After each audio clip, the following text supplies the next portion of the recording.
it was, I guess, in the spring of 2005. I happened to be driving by the Metro with my wife, and it was a Saturday night in early March, and there was a sign on the marquee that said, "Louder Than a Bomb High School Poetry Slam Finals tonight." And a line of kids all down the block of all shapes and sizes and colors, and just a very strange diversity for the north side of Chicago for high school kids. And on a Saturday night there to see poetry. And that just seemed like such an odd thing. And it also meant that there were kids on stage doing their poetry, performing and reading their own work in front of their peers, which is not something I would have ever been caught dead doing in high school. So that combination seemed interesting enough, and so I mentioned it to Jon, and we agreed we should take a look, and went from there. So we spent a year once, Greg brought it to us. We reached out to Kevin Koval, who is the founder of Louder Than a Bomb and works with young Chicago authors, and he helped introduce us to a number of the teams. At that time, there were roughly 40 teams participating, and he helped us narrow it down to about a dozen schools. And over the course of about a year, we went out to those schools, met the coaches, met the kids, hung out without even bringing the cameras, and then narrowed it down to the 4 teams that we follow. And then that filming process was about 8 months, and then 2 years of editing. So, overall, like 4 years. Yeah, we're used to making television documentaries where the calendars are much shorter. Yeah. So we thought, we'll get this done pretty quickly. It just doesn't work that way. What were you looking to achieve with your community engagement campaign? Engaging community. Engaging community. What were you trying to and reaching out. No, I mean, we really, the central target of it is to get it into really every high school in the country. I mean, we want high school students to see it, college students to see it. Recently, we've started to notice that we're getting queries from juvenile detention facilities. So that's, again, a youth audience that we would love to reach out to, and are working towards getting the film to them. So. We finished the film on March 25th, I think, of 2010, and we premiered it the first time in front of 250 high school kids March 27th. So we had about we didn't even know if the tape would play. And that first screening afterwards, a kid stood up and said, "This is the best true story movie that we've ever seen." And that kind of gave us a clue that, wait a minute, this connects to kids in a way that documentaries typically don't. And in all the festival screenings, we've heard over and over again from teachers how emotional they are about this film and how passionate they are about it. And so then we started realizing, oh, wait a minute, it connects to educators too. And that's a really rare thing, where teachers and kids can watch the same movie and connect in different but equally profound ways. So I think that has somewhat shaped what we want to do, because now we're realizing that there's 2 audiences for it, in a way, core audiences. So we wanted to seed Louder Than a Bomb, the competition, that form of doing this work, in cities all over the country. That's what, sort of like Mad Hop Ballroom did with ballroom dancing, where there should be a Louder Than a Bomb in Seattle and in Indianapolis and wherever. So that was the main goal, but now we're realizing that I think there's more to it. It can be even bigger than that. And that's been an interesting thing to figure out. So you were saying one of your goals is to bring Louder Than a Bomb into other cities as well. Mm. Fascinating. That would be great. Yeah. Yeah. I mean, they're already, in a couple weeks, Jon and Kevin Koval are going to be heading down to Tulsa to do the first sort of nascent Louder Than a Bomb Tulsa. Yeah. And we've had requests from Palm Springs and Vermont and places like that to do similar. So that part of it is really exciting, working in conjunction with young Chicago authors to have all the tools ready for educators who want to start a Louder Than a Bomb. The bigger piece of it is then, how do we make this a constant way that educators and kids from around the country can engage? And that's been the exciting stuff. So. Cool. What were some of the specific plans you guys had? Events, workshops, to get to your target audience? The main way of getting to the audience has been screenings. I mean, we have only done screenings, and that's kind of been the way. It's just been word of mouth. And the idea is that, okay, so once you get the kids to have seen it and to have engaged with the film, Then we'll have educational materials and a curriculum built around the film, lesson plans built around the particular poems and that kind of thing. And that's the next step is, saw the film, I love it, I don't know what to do. All right, the teacher can present these kind of things and you can engage with it further. And then once that happens, once they've sort of absorbed the lessons of it, the hope is that then after that, they can go to the website that we're hoping to construct, which is essentially a social networking hub for youth writers around the country. And the idea is that the kid from Wichita who wants to do this but maybe doesn't have a team can connect and post his or her poem in a way that everybody can see it, and maybe people will comment on it and engage with it. They can do collaborative exercises. There'll be prompts.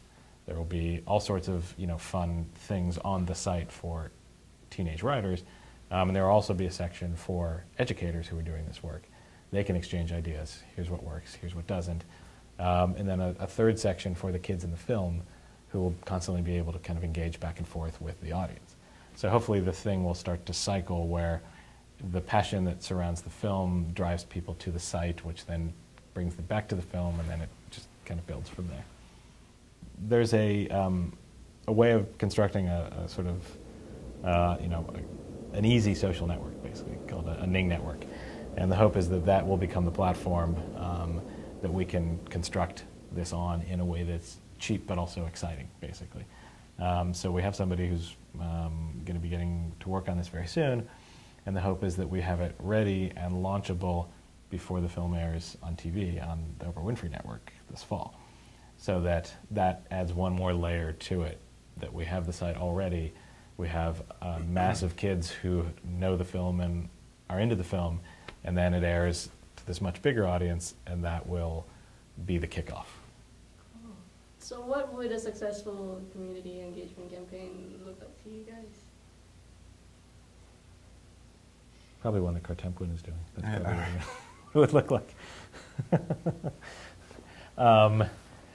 That's a good question. Yeah, I don't know. I mean, I guess it is, the sense is always that you want people to take the passion that they feel and the excitement that they feel when the film is done, when they walk out of that theater, and be able to channel it somewhere.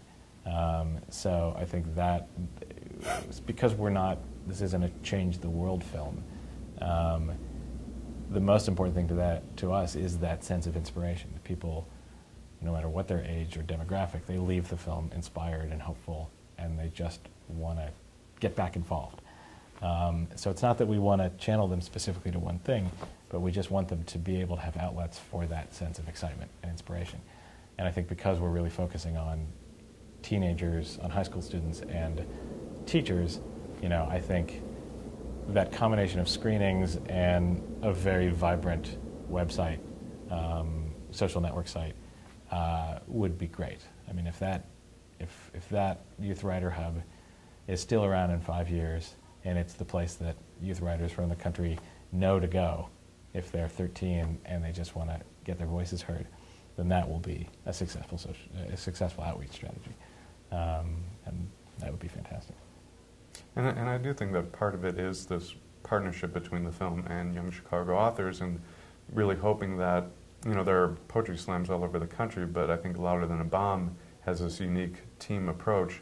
And so, what we're starting in Tulsa and, what we're kind of spreading the seed in all these other cities where the film plays, is that Louder Than a Bomb could be kind of a national slam.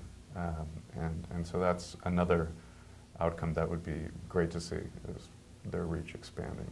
So. Yeah, we're so Chicago-centric that we want everything to stay, everything to kind of come back to here.